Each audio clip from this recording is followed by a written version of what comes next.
Бәлки шуңадыр баштарак малайлар һәм кызлар рәсми шартларда үзләрен кыенсыныбрак тотты. Шулай да Мәгариф идарәсе җитәкчесенең ачыктан-ачык диалогка әзерлеген күргәч һәм аралашуның гади һәм эчкерсез буласын белгәч, сөйләшү җайга салынды. Мы все работаем, чтобы в этой системе образования не только чтобы дети наши учились и получали качественное образование, но и чтобы они получили качественное воспитание.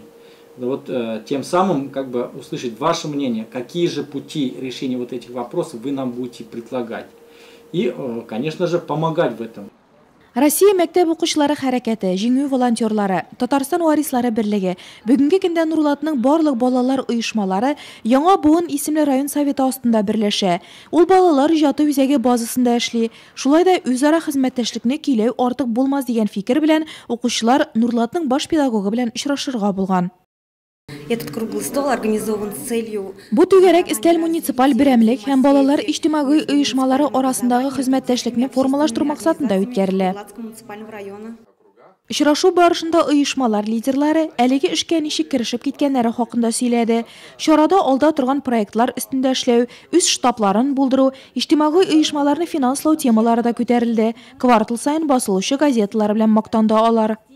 От сегодняшней встречи я получила положительные. Бүгенге очрашу уңай тәэсирләр калдырды. Мин биргән сорауларыма уңай җаваплар алдым. Әйтик, оешманың үз штабы булырмы дигән сорауга Ленар Нурисламович бу мәсьәлә өстендә эш алып барыла дип белдерде. Балалар иҗтимагый оешмалары лидерлары алга карап эш итә. Ленар Мәнәповка җитәкче булуыгызда балалар оешмалары нинди роль уйнады дигән сорауны бирүләре дә шуннан. Тик әлегә эшлисе эшләр күп, башкарганнары исә мактауга лаек. Мы очень активно проявляем себя на Нурлатский район. Без активлаша барабыз. Үткән елны Яңа Буын район советы 2нче урынны алды. Безнең мәктәп 3нче булды. Быел без янә конкурсларда катнашырга телибез. Без Татарстан Республикасында Россия мәктәп укучылары хәрәкәтенең иң яхшы командасы буларак танылдык. Быел әле декабрь аенда Татарстанны Россия Федерациясе президенты Владимир Владимирович Путин алдында да күрсәтә алырбыз дип уйлыйм. Чара кышкы фестиваль кысаларында оештырылачак. Яулысы үрләр күп, потенциал зур булган укучылар да шактый. Алар безнең турында күбрәк белсен, безгә кушылсын иде. Тәэсирләр көчле, очрашу нәтиҗәле. Иҗтимагый оешмалар лидерлары мондый форматта ешрак җыелырга кирәк дигән фикергә килде.